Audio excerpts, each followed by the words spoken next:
ఆత్మీయులారా, సాతానుగాడు మహావంచకుడు. ఏదైతే మనం జయించేసామని అనుకుంటున్నామో వాడు పదే పదే పదే పదే దాడి చేస్తాడు మన మీద.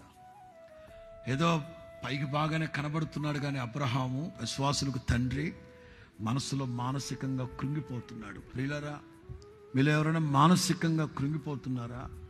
సైకలాజికల్గా ఒకవేళ రోగం మరలా మీకు వచ్చుద్దేమో, పలానోళ్ళు గతంలో కొంచెం ఇబ్బంది అయింది వాళ్ళతో, మరలా ఇన్ కేస్ వాళ్ళు మరలా ఏమైనా, దేవుడు అంటాడు, అబ్రామా భయపడకు. మీరు బాగానే చెప్తున్నారండి, ప్రెషర్ అనిపించేది నేను కదా, అందుకే టెన్షన్లో ఉన్నావు గనక యెహోవా వాక్. సైకలాజికల్ ప్రెషర్ని కంట్రోల్ చేయగలిగింది దేవుని వాక్యం మాత్రమే. వాక్యమే మనల్ని ఆదరిస్తుంది, ఓరడిస్తుంది.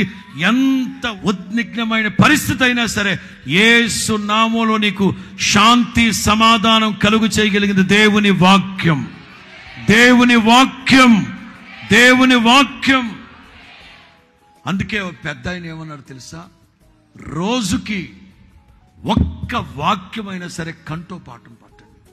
రోజుకి ఒక్క వాక్యమైనా సరే కంఠో పాఠం పెట్టండి, గుండెల్లో దాచుకోండి.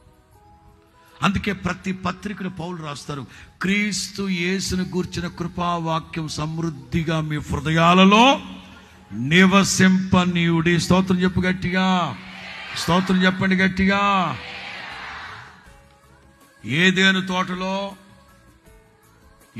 తోటలో ఆదాము భయపడ్డాడు. ఆ రోజున దేవుడు చెప్పాడు ఈ మాట, ఆదామా భయపడకు అని అన్నాడా? ఎందుకనలేదు? బరితెగింపు నీకు. సజీవుడైన దేవుని ఆజ్ఞని అతిక్రమించి పాపం చేసావు నువ్వు. నీకు నేను వాగ్దానం ఇవ్వను. అబ్రహాం నా యందు విశ్వాసం కలిగిన వాడు, దేశాన్ని, బంధువుల్ని, తండ్రి ఇంటిని విడిచిపెట్టమంటే విడిచిపెట్టాడు. అందుకే నేను అబ్రహాంతో చెప్తున్నాను, భయపడద్దు. మీలో నీతిగా నిజాయితీగా బ్రతికి నా దేవుని కొరకు సాక్షిగా బ్రతకండి. ఏ మానసిక ఒత్తిడిలు మీకు వచ్చినా సరే నా దేవుని వాక్యం బలపరచండి.